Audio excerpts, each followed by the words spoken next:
Bienvenidos a un lugar donde la realidad se retuerce y lo imposible cobra vida.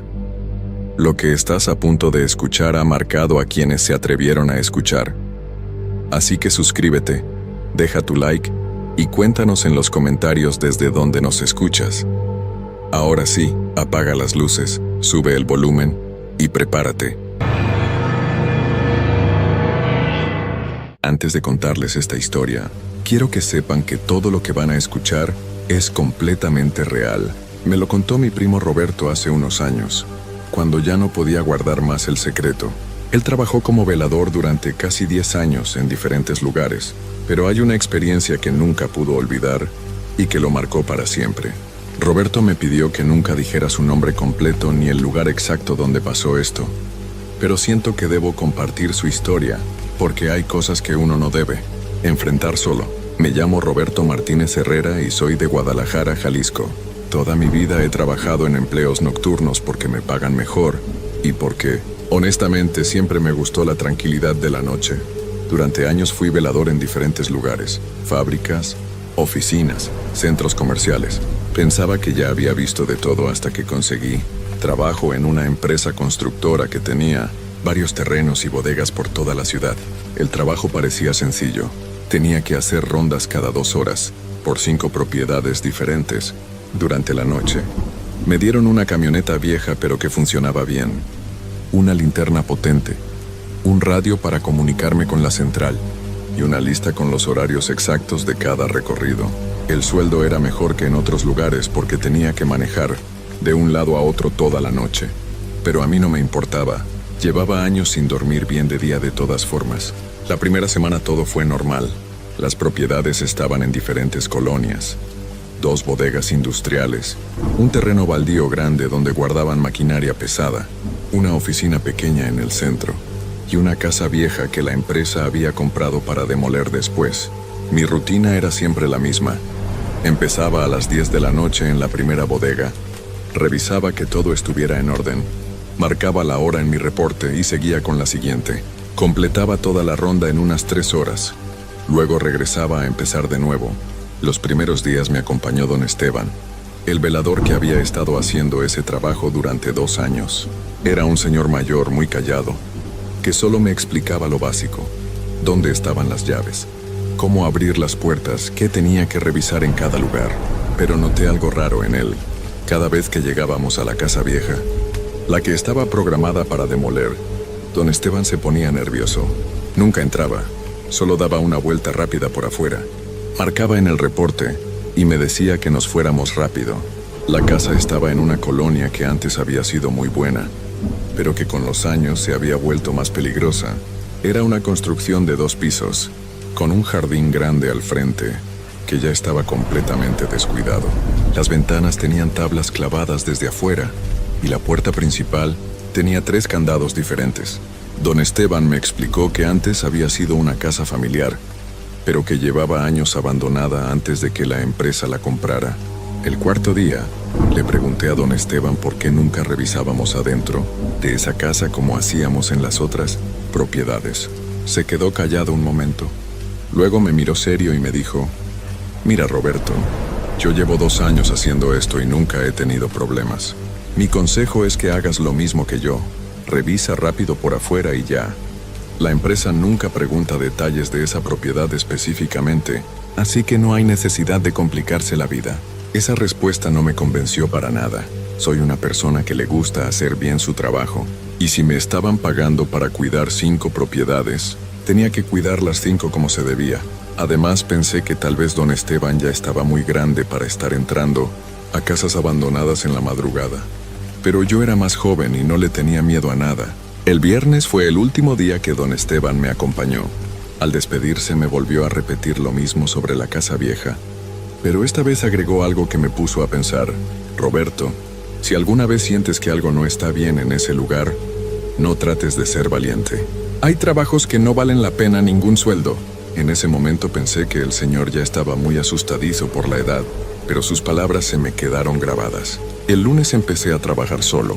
Las primeras 4 propiedades las revisé sin problemas, tal como me había enseñado don Esteban, pero cuando llegué a la casa vieja, Decidí que tenía que hacer mi trabajo completo. Saqué las llaves, quité los candados y entré por primera vez. La casa olía a humedad y polvo viejo. Con la linterna pude ver que los muebles seguían ahí, cubiertos con sábanas blancas que ya se veían amarillentas por el tiempo. La sala era grande con un sofá, una mesa de centro y una televisión antigua. Todo estaba exactamente como si los dueños hubieran salido un día y nunca hubieran regresado. Subí al segundo piso y encontré 3 recámaras. En una de ellas, la más grande, había una cama matrimonial todavía tendida, con las almohadas acomodadas como si alguien fuera a dormir ahí esa noche. Revisé toda la casa en unos 15 minutos. No encontré nada extraño. No había señales de que hubiera entrado alguien. No faltaba nada, todo estaba en su lugar. Me sentí un poco tonto por haberle hecho caso a los miedos de don Esteban. Cerré la casa, puse los candados, marqué la hora en mi reporte y seguí con mi trabajo. Las siguientes 2 semanas siguieron igual. Cada noche revisaba las 5 propiedades, incluyendo la casa vieja por dentro. Me había acostumbrado a la rutina y ya conocía cada habitación, cada mueble, cada ruido que hacía la casa cuando caminaba por ella. Los pisos de madera crujían un poco. Las puertas se cerraban solas por el aire, cosas normales en una casa vieja. Pero la tercera semana algo cambió. El martes, cuando entré a la casa como siempre, noté que una de las sábanas que cubría los muebles de la sala estaba en el suelo. Pensé que tal vez había sido el viento o que se había caído sola, así que la levanté y la puse de nuevo sobre el sofá.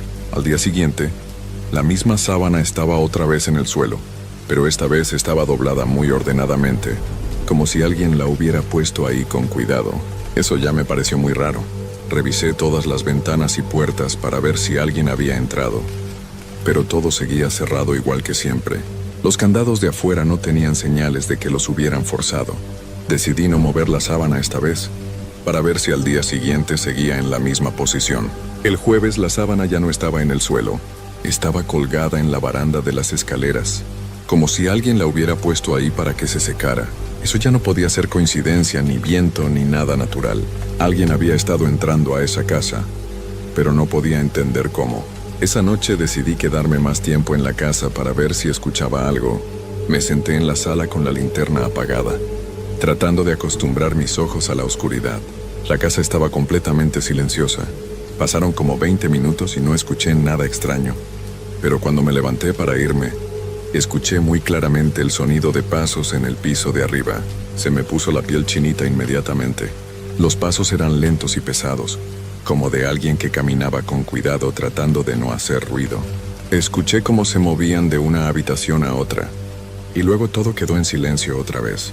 Prendí la linterna y subí las escaleras lo más silencioso que pude. Revisé las 3 recámaras, el baño, hasta el closet de cada cuarto. No había nadie, pero en la recámara principal, la cama que siempre había estado tendida, ahora tenía la forma de alguien que había estado acostado ahí. La almohada tenía la marca de una cabeza y las cobijas estaban un poco corridas hacia un lado. En ese momento decidí que ya había sido suficiente. Salí de la casa, puse los candados y me fui directo a la siguiente propiedad. Pero durante el resto de la noche no pude dejar de pensar en lo que había visto. Cuando terminé mi turno, en lugar de irme a casa, decidí regresar a la casa vieja para ver si en la luz del día podía encontrar alguna explicación. Con la luz del sol todo se veía diferente. La casa se veía triste y abandonada, pero normal. Entré otra vez y revisé todo cuidadosamente. La cama en la recámara principal estaba perfectamente tendida como siempre. La sábana estaba en su lugar cubriendo el sofá de la sala. Todo estaba exactamente como debía estar. Pensé que tal vez había sido mi imaginación, que después de tantas noches, sin dormir bien, estaba empezando a ver cosas que no existían. Decidí que esa noche haría mi trabajo normal y no le daría importancia a nada raro que creyera ver o escuchar. Esa noche traté de hacer todo igual que siempre. Llegué a la casa vieja a las 2 de la madrugada, como era mi horario normal. Pero antes de entrar, decidí darle una vuelta completa al terreno para ver si había alguna manera de que alguien pudiera estar entrando sin que yo me diera cuenta. La casa tenía una barda alta que la rodeaba completamente, con vidrios rotos encima para que nadie pudiera brincarla. Solo había una puerta de entrada, que era por donde yo entraba, y todas las ventanas estaban tapadas con tablas clavadas desde afuera. No encontré nada sospechoso, así que abrí los candados y entré. Todo estaba en silencio, como siempre. Hice mi recorrido rápido por la planta baja. Luego subí a revisar los cuartos de arriba. En la recámara principal, la cama estaba perfectamente tendida. Bajé, marqué la hora en mi reporte, y cuando estaba a punto de salir, escuché algo que me heló la sangre. Era una voz de mujer cantando muy bajito. La canción era muy suave, como una nana que se le canta a un niño para que se duerma. Venía de arriba, específicamente de la recámara principal. Me quedé parado en la puerta sin saber qué hacer. La voz era tan clara que no podía ser mi imaginación. Decidí subir otra vez. Cada escalón crujía bajo mis pies, y yo trataba de caminar lo más silencioso posible. Cuando llegué arriba, la voz se había callado. Revisé las 3 recámaras otra vez, pero no encontré a nadie. Sin embargo, en la recámara principal había algo que me puso los pelos de punta. En la mesita de noche había un vaso con agua que no había estado ahí cuando revisé la primera vez. El vaso estaba medio lleno y tenía gotas de condensación en los lados, como si alguien acabara de llenarlo con agua fría. Lo toqué y efectivamente estaba frío. Eso ya no podía explicarlo de ninguna manera. Alguien había puesto ese vaso ahí en los pocos minutos que había estado abajo. Tomé el vaso y lo llevé conmigo hasta la planta baja. No sabía qué hacer con él, pero no quería dejarlo ahí. Salí de la casa, cerré los candados y me fui a completar mi ronda por las otras propiedades. Durante el resto de la noche, no pude dejar de pensar en esa voz cantando. Era una voz triste, como de alguien que había perdido algo muy importante. Al día siguiente llamé a don Esteban. Le conté todo lo que había estado pasando y le pregunté si él había vivido algo parecido durante los 2 años que había trabajado ahí. Se quedó callado por un largo rato. Luego me dijo que podíamos vernos en un café cerca de su casa para platicar. Cuando nos encontramos, don Esteban se veía muy serio. Me dijo que él también había escuchado cosas raras en esa casa, pero que había decidido ignorarlas porque necesitaba el trabajo. Me contó que varias veces había escuchado pasos, puertas que se cerraban solas, y una vez incluso había visto la sombra de una mujer parada en la ventana del 2º piso cuando estaba afuera revisando. ¿Por qué nunca me dijiste nada de esto?, le pregunté. Porque pensé que si te lo decía, ibas a renunciar el primer día. Y yo sabía que necesitabas el trabajo, me respondió. Además, nunca me pasó nada malo. Era como si lo que sea que esté ahí solo quisiera que supiera que no estaba solo, pero no me quería hacer daño.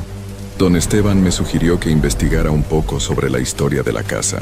Pregúntale a los vecinos, me dijo. Ellos deben saber qué pasó ahí antes de que la abandonaran. Esa tarde fui a la casa, pero esta vez durante el día, y toqué en las casas de al lado. La primera señora que me atendió se puso muy nerviosa cuando le pregunté sobre la casa abandonada. Me dijo que no sabía nada y cerró la puerta rápidamente. En la segunda casa, un señor mayor sí me quiso platicar. Me contó que en esa casa había vivido una familia durante muchos años. El papá, la mamá y una niña pequeña. La niña se había enfermado muy gravemente cuando tenía como 6 años. Los papás habían gastado todo su dinero llevándola a doctores, pero no habían podido salvarla. Después de que la niña se fue, la mamá cayó en una tristeza muy profunda. Se la pasaba en el cuarto de la niña, cantándole las mismas canciones que le cantaba cuando estaba enferma. Un día, me dijo el señor, la señora simplemente desapareció. El esposo llegó del trabajo y no la encontró. Buscaron por toda la ciudad, pero nunca apareció. El hombre no pudo seguir viviendo en esa casa con tantos recuerdos tristes, así que se fue a vivir con su hermana a otro estado. La casa quedó abandonada desde entonces y eso fue hace como 8 años. Cuando escuché esa historia, todo empezó a tener sentido. La voz que había escuchado cantando, la cama que aparecía como si alguien hubiera dormido ahí, las cosas que se movían solas. Pero también me dio mucho miedo pensar que tenía que seguir entrando a esa casa todas las noches. Esa noche decidí que trataría de hablar con lo que fuera que estuviera en la casa. Sonaba ridículo, pero ya no podía seguir pretendiendo que no pasaba nada. Cuando llegué a la casa, entré como siempre, pero esta vez, en lugar de hacer mi recorrido rápido, me senté en la sala y hablé en voz alta. Mira, no sé si puedes escucharme, dije sintiéndome muy tonto. Yo solo trabajo aquí. Tengo que venir todas las noches a revisar que todo esté bien, pero no te quiero molestar. Si necesitas que haga algo específico, o si hay algo que te molesta de que esté aquí, dímelo de alguna manera. Me quedé sentado en silencio por unos minutos. esperando alguna respuesta. No pasó nada, así que hice mi recorrido normal y me fui. Pero al día siguiente, cuando llegué, había algo esperándome en la mesa de la sala. Era una fotografía vieja en blanco y negro, de una mujer joven cargando a una niña pequeña. Las dos sonreían a la cámara. Detrás de ella se podía ver la misma sala donde yo estaba sentado, pero cuando la casa estaba habitada y cuidada. La foto no había estado ahí la noche anterior. Estoy completamente seguro. Le di vuelta a la fotografía y tenía algo escrito con lápiz. María Elena y Sofía, 1987. Esos debían ser los nombres de la mamá y la niña que me había contado el vecino. Por primera vez desde que había empezado a pasar cosas raras no sentí miedo. La fotografía se sentía como un regalo, como si alguien quisiera compartir conmigo un recuerdo bonito. La guardé en mi bolsillo y esa noche la llevé conmigo durante toda mi ronda. Las siguientes noches fueron diferentes. Seguían pasando cosas, pero ya no me asustaban tanto. A veces escuchaba la voz cantando, pero ahora me parecía hermosa en lugar de aterradora. Otras veces encontraba pequeñas cosas movidas del lugar. Un libro abierto en una página específica. Una flor del jardín puesta en un vaso con agua. La sábana doblada de manera diferente. Una noche encontré otro regalo. En la mesita de noche de la recámara principal había un dibujo hecho con crayones, como los que hacen los niños. Era un dibujo de una casa con 3 personas afuera. Un papá alto, una mamá con cabello largo y una niña pequeña. Arriba del dibujo decía, mi familia con letras torcidas de niño. Esa misma noche, mientras estaba sentado en la sala viendo el dibujo, escuché pasos en las escaleras. Pero esta vez no eran pasos pesados de adulto, sino pasos ligeros, como de una niña pequeña. Los pasos bajaron hasta la sala y se detuvieron justo frente a mí. No podía ver a nadie, pero sentía claramente que había alguien ahí parado. El aire se sentía diferente, más fresco, y pude oler un aroma muy suave como a jabón de bebé. Hola, Sofía, dije en voz baja, recordando el nombre que había visto en la fotografía. ¿Eres tú? Los pasos se movieron hacia la cocina. Los seguí, y cuando llegué vi que la puerta del refrigerador estaba abierta. Adentro no había nada, pero en la luz del refrigerador pude ver por un segundo la sombra de una niña pequeña, parada a mi lado. ¿Estás buscando a tu mamá?, le pregunté. Los pasos se movieron hacia las escaleras y subieron. Los seguí, y cuando llegué a la recámara principal, la cama tenía la forma de 2 personas, una grande y una pequeña, como si una mamá y su hija estuvieran acostadas ahí juntas. En ese momento entendí lo que estaba pasando. María Elena y Sofía seguían en esa casa esperando. Tal vez María Elena seguía cuidando a su hija, incluso después de todo lo que había pasado.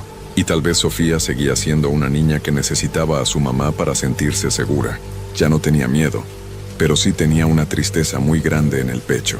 No era justo que estuvieran atrapadas ahí, sin poder descansar en paz. Durante las siguientes semanas mi rutina cambió completamente. Cada noche cuando llegaba a la casa, saludaba en voz alta. Buenas noches, María Elena. Buenas noches, Sofía. Y siempre recibía alguna pequeña señal de que me habían escuchado. Una puerta que se cerraba suavemente, el aroma a jabón de bebé, o el sonido de la nana que María Elena le cantaba a su hija. Una noche decidí preguntarles directamente qué necesitaban de mí. Me senté en la sala, como ya era mi costumbre, y hablé como si estuviera platicando con viejos amigos. No sé si ustedes pueden irse de aquí cuando quieran, o si hay algo que las mantiene atrapadas, les dije. Pero si hay algo que yo pueda hacer para ayudarlas, me gustaría hacerlo. Esa noche no pasó nada diferente, pero al día siguiente, cuando llegué, encontré algo que me partió el corazón.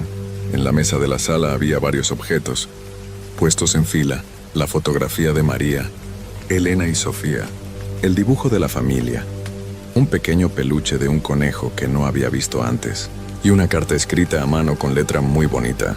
La carta decía: Roberto, gracias por ser tan bueno con nosotras. Sofía dice que eres el primer adulto que no se asusta cuando ella juega. Llevamos mucho tiempo solas en esta casa, esperando que alguien nos ayude a encontrar el camino para reunirnos con el papá de Sofía. Él se fue hace mucho tiempo y no sabemos dónde está. Si pudieras encontrarlo y decirle que estamos bien, tal vez podríamos descansar por fin. Su nombre es Eduardo Ramírez y trabaja en una fábrica de zapatos.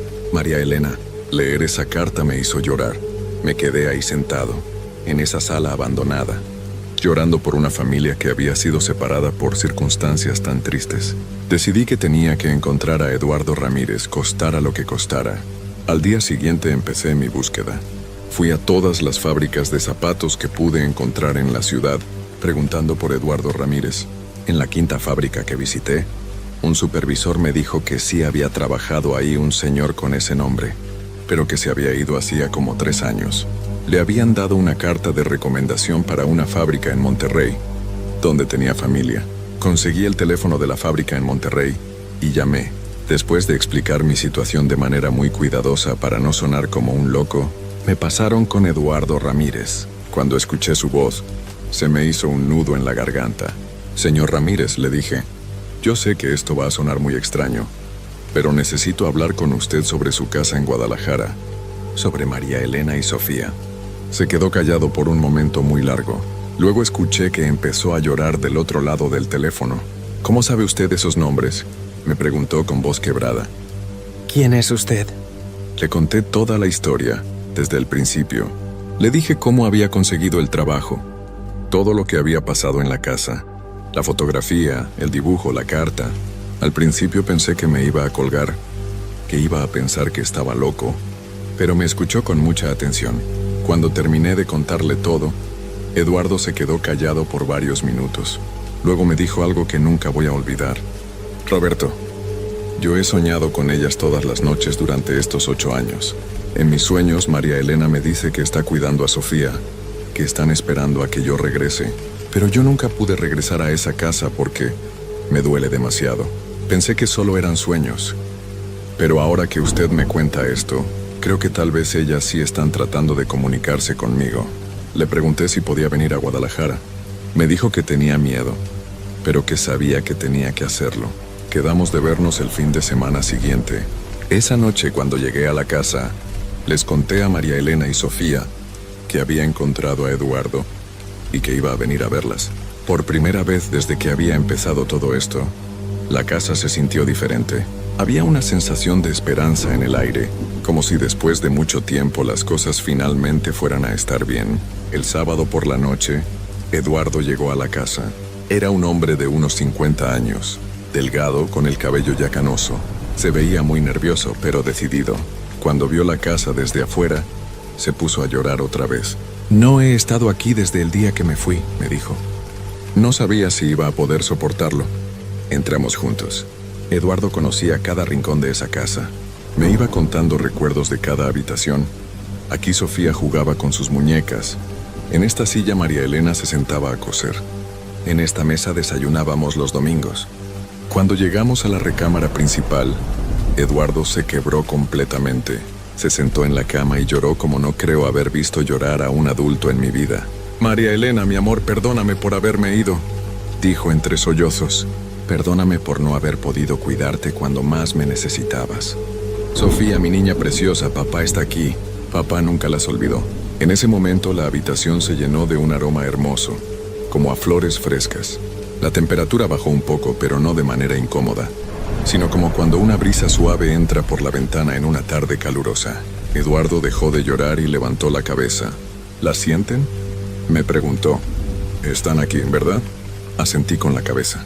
Podía sentir claramente la presencia de las dos, pero era diferente a todas las otras veces. Se sentía como una despedida. Eduardo se puso de pie y habló como si ellas estuvieran paradas frente a él. María Elena, Sofía, yo las amo más que a mi propia vida. Sé que no pude salvarlas. Sé que las fallé cuando más me necesitaban. Pero ahora entiendo que ustedes han estado esperándome para poder despedirse. Yo también he estado esperando este momento, aunque no lo sabía. La casa se quedó en completo silencio. Luego, muy suavemente, escuchamos la voz de María Elena cantando la nana que yo había escuchado tantas veces. Pero esta vez sonaba diferente. Sonaba como una canción de despedida, llena de amor pero también de tranquilidad. La canción duró unos minutos y luego se desvaneció lentamente. Cuando terminó, Eduardo sonrió por primera vez desde que había llegado. Se fueron, me dijo. Finalmente pudieron irse en paz. Tenía razón. La casa se sentía completamente diferente. Ya no había esa sensación de tristeza que siempre había estado presente. Se sentía vacía, pero de una manera normal, como cualquier casa abandonada. Eduardo y yo nos quedamos ahí por un rato más, platicando sobre su familia, sobre los recuerdos bonitos que tenía de esa casa. Me contó que ahora se sentía en paz por primera vez en 8 años, que por fin podía recordar a su esposa e hija, sin que le doliera tanto el corazón. Antes de irse me dio las gracias muchas veces. Roberto, usted me devolvió a mi familia, me dijo. No sé cómo pagarle lo que hizo por nosotros. A partir de esa noche, mis rondas por la casa vieja fueron completamente normales. Ya no pasaba nada extraño. Ya no había voces, ni pasos, ni objetos que se movieran solos. Era solo una casa vacía esperando a ser demolida. Seguí trabajando como velador en esas 5 propiedades durante algunos meses más. Pero cada vez que pasaba por la casa vieja, sonreía y decía en voz baja: que descansen en paz María Elena y Sofía. La empresa finalmente demolió la casa hace 2 años. En su lugar construyeron un pequeño parque con juegos para niños. A veces paso por ahí y veo familias jugando con sus hijos, y me gusta pensar que María Elena y Sofía estarían contentas de ver que ese lugar que fue su hogar ahora es un lugar donde otras familias pueden hacer recuerdos felices. Eduardo y yo nos hicimos buenos amigos después de eso.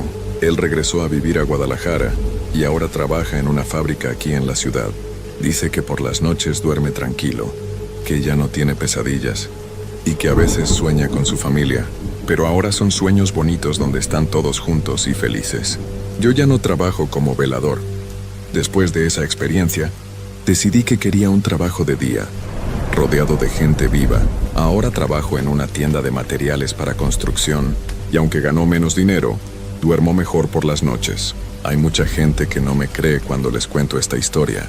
Dicen que todo fue mi imaginación, que el trabajo nocturno me tenía muy estresado y que inventé todo en mi cabeza, pero yo sé lo que viví. Tengo todavía la fotografía de María Elena y Sofía y el dibujo que hizo la niña. Los guardo en una caja especial en mi casa, junto con la carta que me escribió María Elena. A veces, cuando alguien me pregunta si creo en fantasmas, les digo que no sé si existen los fantasmas como los muestran en las películas, pero sí sé que hay personas que se quedan atrapadas en este mundo cuando no pueden despedirse de quienes aman, y sé que a veces, si uno tiene paciencia y compasión, puede ayudarlas a encontrar la paz que necesitan. Lo que más me enseñó esta experiencia es que no todas las presencias extrañas están ahí para hacernos daño. A veces solo necesitan que alguien las escuche, que alguien las entienda, que alguien las ayude a resolver lo que las mantiene atrapadas. Si alguna vez ustedes viven algo parecido, no tengan miedo de inmediato. Traten de entender qué es lo que esa presencia necesita. Tal vez solo necesita que la escuchen, o que la ayuden a entregar un mensaje, o que la ayuden a encontrar el camino a casa, porque al final, todos necesitamos sentirnos amados y acompañados, sin importar en qué estado de existencia nos encontremos. Esa es mi historia. Y aunque ha pasado ya mucho tiempo, sigo sintiendo mucho agradecimiento por haber podido conocer a María Elena y Sofía, y por haber podido ayudarlas a reunirse con Eduardo para despedirse como se merecían. Esta historia me la contó mi compadre Rodrigo Herrera Vázquez, de Mexicali, Baja California, hace como 3 años cuando nos encontramos en una gasolinera de Tecate. Yo conocía a Rodrigo desde hace mucho tiempo. Siempre fue un hombre serio, trabajador, de esos que no andan inventando cosas. Por eso cuando me platicó lo que le había pasado en La Rumorosa, le creí cada palabra. Todavía se le ponían los pelos de punta cuando recordaba aquella noche. Aquí les cuento su historia tal como él me la narró, con sus propias palabras. Mi nombre es Rodrigo Herrera Vázquez y soy de Mexicali, Baja California. Llevo 15 años manejando tráiler por toda la República, pero nunca me había pasado algo como lo que les voy a contar. Era el mes de octubre del año pasado, una noche bien fría y con mucha neblina. Venía de entregar una carga de electrodomésticos en Tijuana y regresaba vacío hacia Mexicali. Eran como las 2 de la madrugada cuando empecé a subir por La Rumorosa. La Rumorosa, para los que no la conocen, es una carretera bien peligrosa que cruza las montañas entre Tijuana y Mexicali. Tiene muchas curvas cerradas, subidas y bajadas bien pronunciadas. En las noches de invierno se pone peor porque baja mucha neblina de las montañas y casi no se puede ver nada. Muchos accidentes han pasado ahí, de todo tipo de vehículos, pero especialmente de tráileres como el mío. Esa noche en particular estaba muy silenciosa la carretera. No había casi nada de tráfico, solo algunos carros que iban bajando hacia Tijuana muy de vez en cuando. Mi tráiler era un Kenworth modelo 2018, color rojo con franjas doradas, bien cuidado y mantenido. El motor ronroneaba parejo y las luces alumbraban bien el camino, aunque con tanta neblina no servían de mucho. Cuando llegué a la parte más alta de la Rumorosa, donde están las torres de telecomunicaciones, decidí parar un ratito para descansar. Siempre me gusta hacer una pausa ahí porque el paisaje de día es muy bonito, y de noche, cuando no hay neblina, se pueden ver las luces de Mexicali a lo lejos. Pero esa noche no se veía nada más que una cortina gris de neblina que se movía como si estuviera viva. Apagué el motor y me quedé sentado en la cabina, tomando café de mi termo y comiendo unas galletas que había comprado en Tijuana. El silencio era total. Solo se escuchaba el viento moviendo la neblina entre las rocas y los arbustos. Era un silencio raro, como si toda la montaña estuviera aguantando la respiración. De repente, a lo lejos, empecé a escuchar el sonido de un motor. Al principio pensé que era otro tráiler que venía subiendo desde abajo, pero había algo extraño en ese ruido. No sonaba como un motor normal. Era más como un gemido, como si el motor estuviera sufriendo o haciendo un esfuerzo tremendo. El sonido se iba acercando poco a poco, pero muy lento, como si el vehículo apenas pudiera avanzar. Prendí mi radio CB para ver si había alguien en el canal, pero solo se escuchaba estática. Traté de comunicarme con otros traileros, pero nadie contestaba. Esto me pareció raro porque casi siempre hay alguien despierto en la carretera, especialmente en la Rumorosa, donde los conductores se avisan unos a otros sobre las condiciones del camino. El sonido del motor se seguía acercando, pero ahora podía distinguir que no venía solo. Se escuchaban como cadenas arrastrándose por el pavimento, un sonido metálico que me puso los nervios de punta. También se oía como si algo pesado se estuviera golpeando contra el chasis del vehículo, como si llevara una carga mal amarrada que se moviera de un lado a otro. Decidí encender mi tráiler y seguir mi camino. No me gustaba nada lo que estaba escuchando y quería alejarme de ahí lo más pronto posible. Pero cuando traté de encender el motor no pasó nada. La llave giraba pero el motor no arrancaba. Intenté varias veces pero nada. Las luces del tablero se prendían normal. La batería estaba bien, pero el motor simplemente no quería encender. El sonido del otro vehículo ya estaba muy cerca. Podía escuchar claramente el gemido del motor, las cadenas arrastrándose y ese golpeteo constante. Pero lo más raro de todo era que no podía ver ninguna luz. Si fuera un tráiler normal, ya debería ver los faros atravesando la neblina. Pero no había nada, solo ese sonido que cada vez me daba más miedo. Me asomé por la ventana tratando de ver algo entre la neblina. El aire estaba helado y húmedo, y tenía un olor raro, como a metal oxidado y algo más que no podía identificar. El sonido ya estaba tan cerca que parecía que el vehículo iba a aparecer en cualquier momento, pero seguía sin ver absolutamente nada. Fue entonces cuando se me ocurrió algo que me heló la sangre. ¿Y si no era un vehículo normal? ¿Y si era uno de esos tráileres fantasma de los que hablan los viejitos del gremio? Siempre pensé que eran puras historias para asustar a los novatos, pero ahí, en medio de esa neblina y con mi tráiler que no quería encender, empecé a creer que tal vez esas historias tenían algo de cierto. Los traileros más viejos siempre contaban historias de un tráiler que se aparecía en la Rumorosa en las noches de mucha neblina. Decían que era el fantasma de un conductor que había perdido la vida en un accidente hace muchos años y que seguía manejando por la carretera buscando algo o a alguien. Algunos decían que si te lo encontrabas y te veía, ya no llegabas a tu destino. Otros contaban que trataba de empujar a otros vehículos por el barranco, como si quisiera compañía en su desgracia. El sonido ya estaba prácticamente encima de mí. Podía sentir como si el otro vehículo estuviera justo al lado de mi tráiler. Pero cuando volteaba a ver por las ventanas, no había nada más que neblina. Era como si el sonido viniera de todas partes y de ninguna parte al mismo tiempo. Mi corazón latía tan fuerte que parecía que se me iba a salir del pecho. De repente el sonido del motor cambió. Ya no era solo un gemido. Ahora sonaba como si estuviera acelerando. Las cadenas se arrastraban más rápido y el golpeteo se volvió más violento. Y entonces pasó algo que nunca voy a olvidar. Mi tráiler empezó a moverse. Al principio pensé que tal vez era el viento, pero mi tráiler pesaba mucho y estaba bien frenado. No había manera de que el viento lo moviera así, pero se seguía moviendo, como si algo lo estuviera empujando desde atrás. Podía sentir cómo la cabina se balanceaba y escuchaba cómo las llantas rechinaban contra el asfalto. Traté otra vez de encender el motor desesperado. Esta vez sí arrancó, como si hubiera estado esperando este momento exacto. Sin pensarlo dos veces, metí primera y aceleré para salir de ahí. No importaba que no pudiera ver bien por la neblina. Lo único que quería era alejarme lo más posible de ese lugar. Mientras manejaba por las curvas de la Rumorosa, podía escuchar que el otro vehículo me seguía. El sonido del motor fantasma se mantenía siempre a la misma distancia, como si supiera exactamente dónde estaba yo sin necesidad de verme. Las cadenas seguían arrastrándose y el golpeteo continuaba. Pero ahora había algo más. Podía jurar que escuchaba voces, como si alguien estuviera gritando desde muy lejos. Manejé por las curvas más cerradas de la Rumorosa, con el corazón en la garganta. Mi tráiler respondía bien, pero la neblina era tan espesa que apenas podía ver unos metros adelante.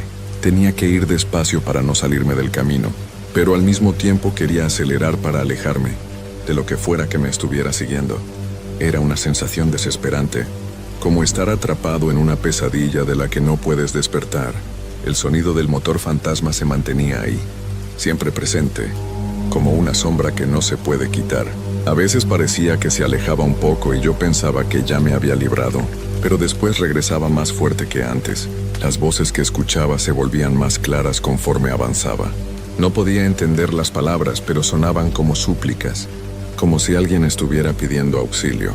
Cuando llegué a la curva del mirador, donde la carretera hace una vuelta muy cerrada y hay un barranco bien profundo, decidí parar otra vez. No porque quisiera, sino porque mi tráiler empezó a fallar. El motor se cortaba y prendía, como si algo estuviera interfiriendo con el sistema eléctrico. Las luces parpadeaban y el radio se llenó de ruidos extraños, como si alguien estuviera tratando de comunicarse pero no pudiera formar las palabras. Me detuve en el área de descanso que hay ahí, donde normalmente los traileros paran para revisar sus frenos antes de bajar la pendiente hacia Mexicali. Pero esa noche el lugar estaba completamente desierto y silencioso. Solo se escuchaba el viento entre las rocas y, por supuesto, ese motor fantasma que parecía estar esperándome. Bajé de la cabina para revisar el motor. Hacía mucho frío y la neblina era tan espesa que parecía que me envolvía como una manta húmeda. Cuando abrí el cofre, todo se veía normal. El motor estaba caliente como debía estar, y no había nada raro a simple vista, pero había un olor extraño, como a azufre mezclado con aceite quemado. Fue entonces cuando vi algo que me hizo temblar de pies a cabeza. En el asfalto, justo al lado de mi tráiler, había marcas de llantas, pero no eran marcas normales. Eran como quemaduras en el pavimento, como si las llantas hubieran estado tan calientes que derritieron el asfalto. Y lo más escalofriante de todo era que las marcas llegaban hasta donde estaba parado mi tráiler y después desaparecían, como si el vehículo que las había hecho se hubiera desvanecido en el aire. Cerré el cofre rápidamente y subí otra vez a la cabina. Mi tráiler arrancó sin problema, como si nunca hubiera tenido ninguna falla. Pero cuando puse primera para seguir mi camino, pasó algo que casi me da un infarto. En el espejo retrovisor vi luces, 2 puntos rojos que brillaban entre la neblina, como ojos de animal en la oscuridad. Al principio pensé que por fin había llegado otro vehículo, tal vez otro trailero que también estaba pasando por la Rumorosa esa noche. Me dio mucho alivio pensar que ya no estaría solo en esa carretera, pero cuando miré mejor, me di cuenta de que esas luces no se movían como luces normales. No parpadeaban, no cambiaban de intensidad, solo se quedaban ahí, fijas mirándome. Aceleré para bajar la pendiente hacia Mexicali, pero las luces rojas me siguieron. Se mantenían siempre a la misma distancia, sin acercarse ni alejarse, y lo más raro era que no iluminaban nada. Las luces de cualquier vehículo normal alumbran el camino, las rocas, los árboles, algo, pero estas luces rojas solo eran 2 puntos brillantes en medio de la neblina, como si no fueran luces reales sino otra cosa completamente diferente. Cuando llegué a la curva de las 3 cruces, donde pusieron esos monumentos por todos los accidentes que han pasado ahí, las luces rojas se acercaron más. Podía verlas mejor en mis espejos retrovisores, y me di cuenta de que no eran luces de vehículo, eran más grandes, más brillantes, y tenían una forma extraña, como si pulsaran con vida propia. También noté que la temperatura dentro de mi cabina había bajado mucho. Mi aliento se veía como vapor, y tenía que frotar el parabrisas por dentro porque se estaba empañando. El sonido del motor fantasma cambió otra vez. Ahora sonaba más cerca, más real, como si el vehículo estuviera justo detrás de mí.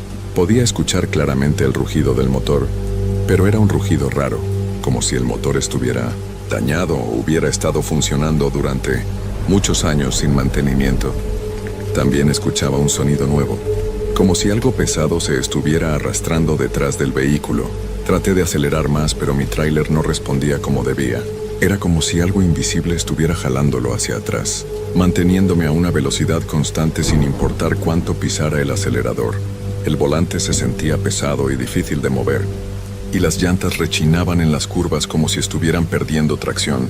Fue en la curva del kilómetro 35, justo antes de llegar al valle donde está Rumorosa Pueblo, cuando finalmente vi el tráiler fantasma. La neblina se despejó por un momento, como si una mano gigante hubiera apartado una cortina, y ahí estaba. Era un tráiler viejo, de esos modelos de los años 80, color azul deslavado con manchas de óxido por todos lados. La cabina estaba abollada y tenía cristales rotos. El remolque se veía torcido, como si hubiera estado en un accidente muy fuerte. Pero lo que más me impresionó fue el conductor. Podía verlo a través del parabrisas roto de su cabina. Era un hombre mayor, con sombrero de trailero y camisa de cuadros. Tenía las manos agarradas al volante, con tanta fuerza que se le veían los nudillos blancos. Pero su cara era lo más terrible.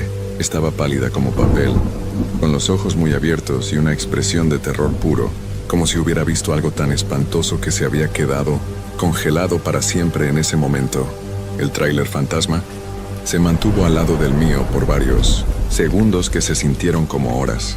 Podía ver todos los detalles, las llantas gastadas, las cadenas colgando del remolque, la pintura despintada por el sol y la lluvia.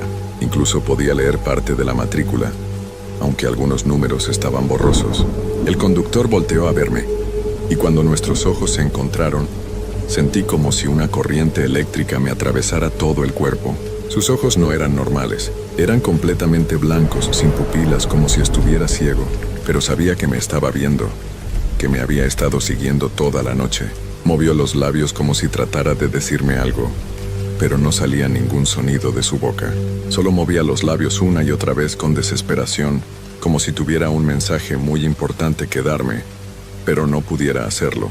Después el conductor levantó una mano del volante y me señaló hacia adelante, hacia la carretera que bajaba al valle. Su gesto era urgente, como si me estuviera advirtiendo de algo, pero advertirme de qué no tenía idea. Lo único que sabía era que tenía que salir de ahí lo más pronto posible. La neblina volvió a cerrarse y el tráiler fantasma desapareció otra vez, pero el sonido del motor siguió ahí, y las luces rojas en mis espejos también.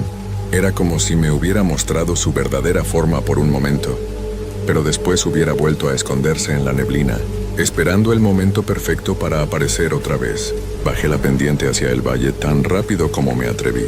Las curvas eran muy peligrosas y con la neblina era fácil calcular mal y salirse del camino, pero prefería arriesgarme a un accidente que quedarme más tiempo con esa presencia siguiéndome. Mi tráiler respondía mejor ahora, como si también quisiera alejarse de ahí. Cuando llegué al fondo del valle, donde la carretera se endereza un poco antes de llegar al pueblo de Rumorosa, pensé que por fin me había librado del tráiler fantasma. Las luces rojas habían desaparecido de mis espejos y ya no escuchaba el sonido del motor. La neblina también se había despejado un poco y podía ver las luces del pueblo a lo lejos. Me sentí aliviado, como si hubiera despertado de una pesadilla muy mala, pero mi alivio duró poco. Cuando pasé por el cementerio que está a la entrada del pueblo, el sonido regresó más fuerte que nunca. Esta vez no era solo el motor, sino también voces, muchas voces gritando al mismo tiempo. No podía entender lo que decían, pero sonaban desesperadas, como si estuvieran pidiendo ayuda o tratando de advertirme de algo terrible que estaba por pasar. Las voces se volvían más y más fuertes conforme me acercaba al centro del pueblo. Era como si todas las almas que habían perdido la vida en la Rumorosa estuvieran tratando de hablarme al mismo tiempo.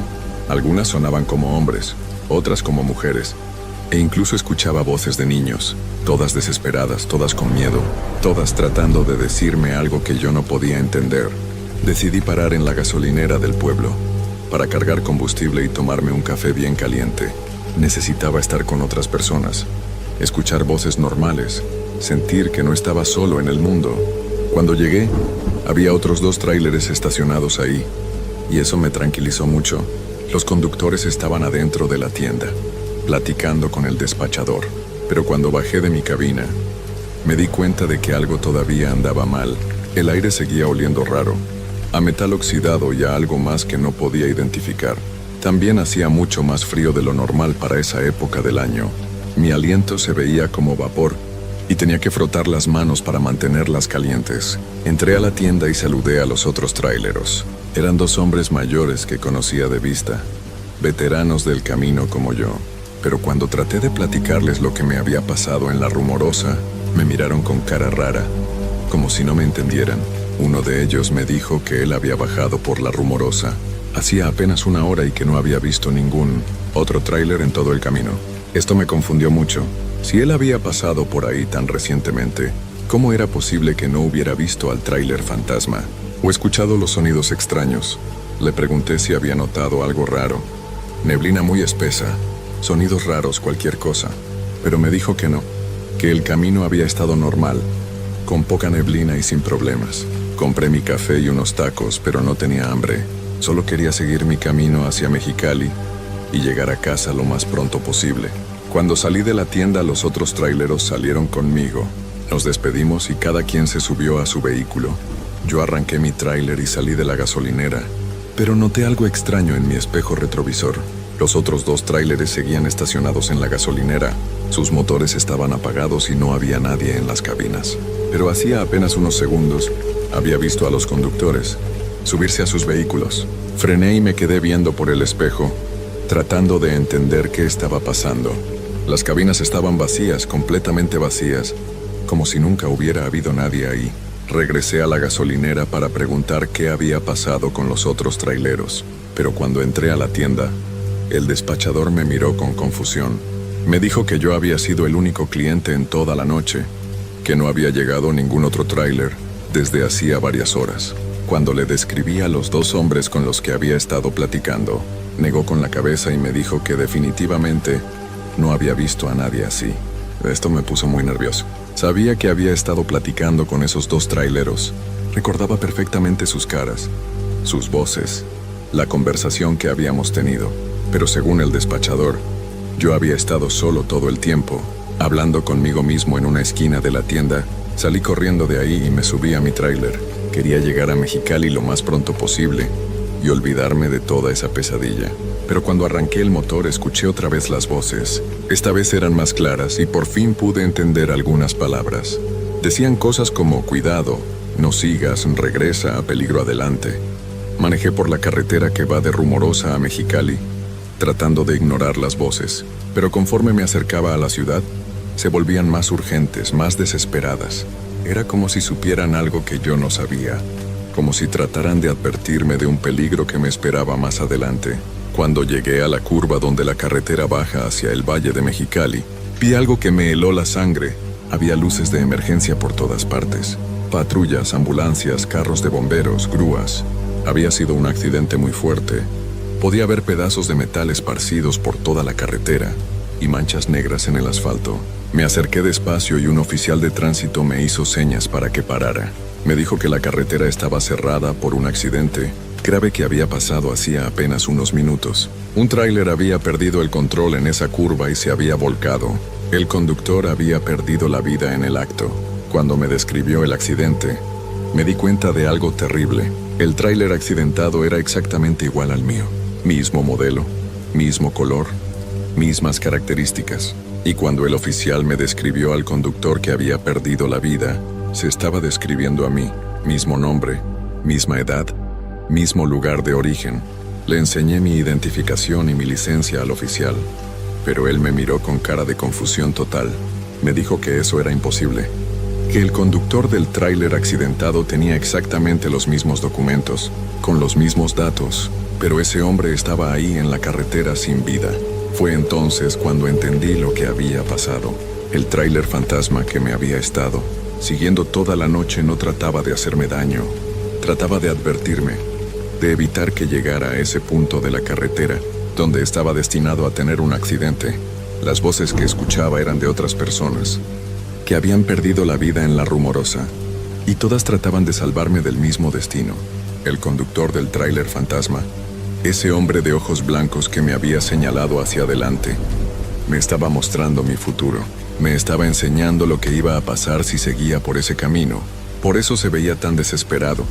Por eso movía los labios sin poder hablar. Trataba de decirme que parara, que me regresara, que no siguiera hacia mi propia perdición. Los otros tráileros en la gasolinera tampoco habían sido reales. Habían sido otros espíritus, otras almas que trataban de ayudarme, de hacer que me sintiera acompañado en esa noche terrible. Por eso el despachador no los había visto. Solo existían para mí, para darme valor y compañía cuando más lo necesitaba. Le dije al oficial que tenía que regresar, que había olvidado algo muy importante en Tijuana. Me miró raro, pero me dejó dar la vuelta. Regresé por la Rumorosa, pero esta vez el camino estaba despejado. No había neblina, no había sonidos extraños, no había luces rojas en mis espejos, solo silencio y una noche estrellada que me acompañó de regreso. Cuando llegué a Tijuana, busqué un hotel y me quedé ahí toda la semana. No quería volver a pasar por la Rumorosa hasta estar seguro de que ya había pasado el peligro. Una semana después, cuando finalmente regresé a Mexicali, la carretera estaba normal. Pasé por el lugar del accidente y ya no había nada, como si nunca hubiera pasado nada ahí, pero sé que sí pasó. Sé que esa noche los espíritus de la Rumorosa me salvaron la vida. El conductor del tráiler fantasma, todas esas voces, los tráileros en la gasolinera, todos ellos se sacrificaron para cambiar mi destino, para evitar que me uniera a ellos en esa carretera maldita. Desde entonces, siempre que paso por la Rumorosa, prendo una veladora en mi cabina y digo una oración por todas las almas que se quedaron ahí, especialmente por ese conductor de ojos blancos que pudo haber sido mi compañero de eternidad, pero que prefirió salvarme la vida, aunque eso significara seguir atrapado para siempre en esa montaña fría y neblinosa. Esa es mi historia tal como me pasó. Algunos me creen, otros piensan que fue mi imaginación o que me quedé dormido manejando y soñé todo, pero yo sé lo que viví esa noche, y por eso, cada vez que un tráilero joven me pregunta sobre la Rumorosa, le cuento esta historia, porque tal vez algún día él también necesite que los espíritus de la carretera lo salven de su propio destino. Y si alguna vez están manejando por la Rumorosa en una noche de mucha neblina y escuchan el sonido de un motor viejo y cadenas arrastrándose, no tengan miedo. Tal vez sea el mismo tráiler fantasma que me salvó a mí, tratando de ayudar a otro conductor en peligro. Escuchen lo que trata de decirles, porque los muertos de la Rumorosa conocen secretos que los vivos no podemos ver. Esta historia me la contó Rodrigo Herrera Vázquez en una gasolinera de Tecate, y aunque han pasado 3 años, todavía se me pone la piel chinita cuando la recuerdo. Rodrigo sigue manejando tráiler, pero ahora evita la Rumorosa en las noches de neblina. Dice que ya cumplió su cuota de milagros para toda una vida.